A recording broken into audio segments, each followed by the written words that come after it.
ಹೆಜ್ಜೆಯನ್ನು ದಾಳಿ ನಡೆಸಿದ ಪರಿಣಾಮ 10ಕ್ಕೂ ಅಧಿಕ ಮಕ್ಕಳು ಅಸ್ವಸ್ಥರಾದ ಘಟನೆ ಬೆಳ್ತಂಗಡಿಯ ಕಕ್ಕಿಂಜೆಯ ಸರ್ಕಾರಿ ಹಿರಿಯ ಪ್ರಾಥಮಿಕ ಶಾಲೆಯಲ್ಲಿ ನಡೆದಿದೆ.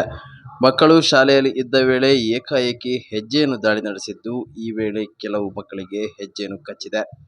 ಮಕ್ಕಳ ಕೂಗು ಕೇಳಿ ಸ್ಥಳೀಯರು ಶಾಲೆಗೆ ಧಾವಿಸಿದ್ದು ಮಕ್ಕಳನ್ನು ರಕ್ಷಿಸುವ ಪ್ರಯತ್ನ ನಡೆಸಿದ್ದಾರೆ.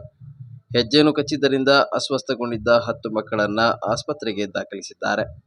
ಮಕ್ಕಳು ಅಪಾಯದಿಂದ ಪಾರಾಗಿದ್ದಾರೆ. ಶಾಲೆಯ ಸುತ್ತ ಹೆಜ್ಜೆನುಗಳು ಇನ್ನೂ ಸುತ್ತಾಡುತ್ತಿದ್ದು, ಸ್ಥಳೀಯರು ಬೆಂಕಿ ಹೊಗೆ ಹಾಕಿ ಅವುಗಳನ್ನು ಓಡಿಸುವ ಪ್ರಯತ್ನ ಮಾಡುತ್ತಿದ್ದಾರೆ. ಹೆಜ್ಜೆಯನ್ನು ದಾಳಿ ಹಿನ್ನೆಲೆ ಶಾಲೆಗೆ ರಜೆ ನೀಡಲಾಗಿದೆ.